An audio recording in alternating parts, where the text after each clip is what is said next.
Nintendo Nation.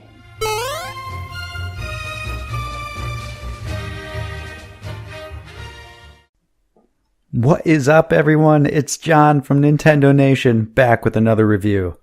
The Princess Bride is a fairy tale love story filled with action and comedy, a princess named Buttercup, and a dashing prince named Wesley. Filled with wonderful characters and... what's that? Oh, it's a book. And a movie? Released in 1987, huh? Oh, okay. So what am I reviewing today? The Princess Guide? Yeah, that's not confusing. It's not confusing at all. Alright, well, here we go. Nintendo Nation.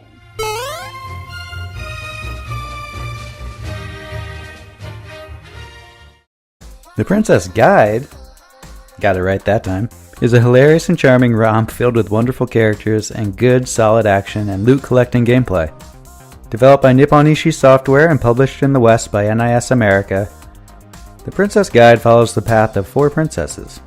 You play as their teacher and instructor, guiding them in the right direction and controlling them during battles and on the world map. The story is mostly told through 2D images of the princesses and other characters that animate in a quick up and down motion. Each princess has 4 or 5 default positions and facial expressions that they use in each dialogue scene. The game has the original Japanese voice acting, so it uses text bubbles that are clear and friendly. Colors of these scenes are bright and vibrant, and Nipponishi really did a nice job making a simple presentation that is also clean and very engaging. The princess dialogue interactions with you and the other characters are a real highlight of the game. And now, up first we have Liliardi, heir to the throne of Elixon, warrior princess, and a glutton for dragon meat. Next is Veronica, the #1 ranked witch of the Rusty Magic Guild. Rose Princess Mona Maria, Duchess of Eudaria, a sad tale of a young girl trying to find her way in the world. And last but not least, we have Dragon Princess Alpana, sage of the Great Kamara Faith. Some sort of dragon humanoid? The game is played out on an overworld map which is made up of strongholds spread out with roads connecting them. As the teacher of the princesses, it is the player's job to set up your commanders and move them around the map. Each commander is recruited before the chapter starts and can be bought with gold. You will then need to buy soldiers for your commander to use in battle. There are different character classes: warriors, witches, gunners, and sages.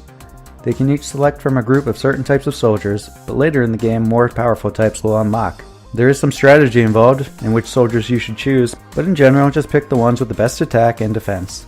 The game isn't trying to punish the player, so you won't notice much penalty even if your setup isn't ideal. Back to the world map, missions and sub-missions show up on the crossroads and you dispatch your commanders, up to 4 at a time, and their team to your different objectives. These missions can include simple things like get to your destination in a certain time frame, defeat all of the enemies on the map, or defend a stronghold for a period of time. Then there are the missions where you play through a small dungeon, defeating boatloads of enemies, collecting gold, collecting new weapons, and who doesn't like new weapons in a game, while also progressing the story. A lot of the fun of the game comes from these battles where you get tons of gold and lots of new weapons. One of the most unique parts of the game is how the princesses are leveled up. As their teacher, there are times in the game you'll be asked to either praise them or scold them. This can be during the dialogue scenes, or you can do it up to 3 times in each battle. Whichever you choose, praise or scold, will level up an idea. These ideas, known as knowledge materia, unlock throughout the game through combat and completing specific objectives during battles. When the idea gauge is full, you'll be able to teach the princess that specific idea and she will level up. Leveling up unlocks new perks and the ability to craft new weapons. It also allows you to add skill points to your own commander character.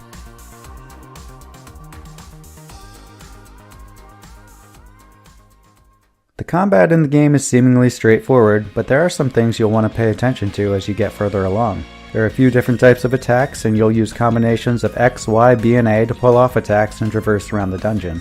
Depending on how you want to play, combat can be strategic and pretty rewarding, and it is really very fun once you get the hang out of every type of attack. On the other hand, aside from some later missions, you could probably button mash your way to victory in most instances. On top of the basic attacks, there are also special attacks that can be performed by pressing R and then A. Specials are based on the weapon you have equipped. There are lots of different options, lots of different weapons, so play around and find the one that suits your playstyle.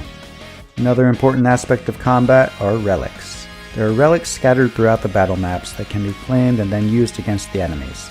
If you don't claim them, they will act against you. They have tons of different buffs once claimed.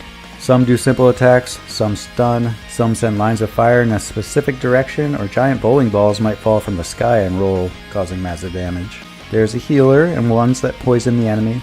There are just so many, and they really add a fun dynamic to otherwise fairly basic combat. The combat in the game, for most of the game, feels just like that, just basic. With the use of relics it does improve, but I feel like there is a real missed opportunity here. The combat really has the potential to be great, and there are times where it is simply amazing. Let me explain. There are a few times late in the game where hordes of enemies would appear. Probably 20, 30, maybe more at a time. And that is actually where the game shines the most in terms of the combat. This would force me to use every aspect of combat and to actually use my skill. I think the game has a pacing issue with this. So during the initial princess stories, 4 chapters for each, combat never really seems to deviate from being pretty basic and fairly easy.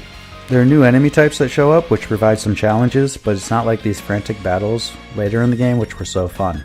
Unfortunately, by the time you get to experience these awesome, more difficult battles with so many enemies that really test your skill, the game is practically over. An endless dungeon mode or an endless horde mode would be so good for this game. On to the soundtrack. The Japanese voice actresses for the princesses are fantastic. They shine throughout the game, and Lily Artie in particular is so good. She was my favorite voice actress in the game.